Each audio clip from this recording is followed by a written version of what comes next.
Good afternoon, Beyond Decadence. This is Chef Maria speaking. How may I help you? Ma'am, this is Sergeant Kresge from the New York State Police Department. Do you have a father named Richard Kemp? That's how my afternoon started. I don't know if my heart beat out of my chest faster or if I stopped breathing, but that was when I realized my dad was in trouble. See, he hadn't just called the New York State Police Department one time. He had called 20 times over a 6-month period. They knew Richard Kemp very well and had been to his house 20 times. I had no idea that he was unraveling and unraveling fast. I was safely tucked away in North Carolina. He was in New York State. At first I thought, well, maybe they're calling to order some pastries from me. They heard I shipped. I wish that would have been the case, but it wasn't. That was when I first became aware. Remember those strange emails that you got and those strange phone calls that you got from him that you just chalked up to, normal aging? They were anything but normal aging. How many of you have gotten phone calls like that from a parent?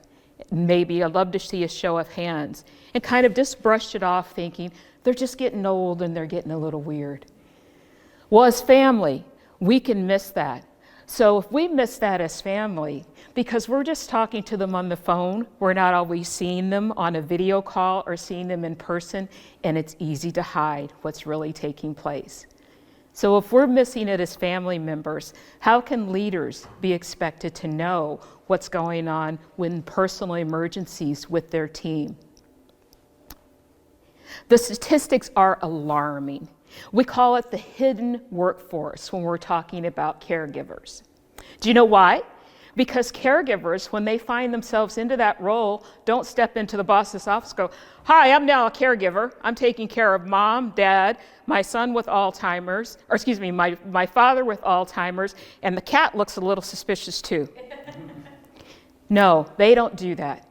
Just as our loved ones become masters of disguise, of hiding what's really going on because they're in fear of losing their independence and they're trying to hold on to it with both hands as tightly as they can. Caregivers become masters of disguise as well. Did you know the Forbes statistic says that 73% of all employees have a secret second job, and it's caregiving?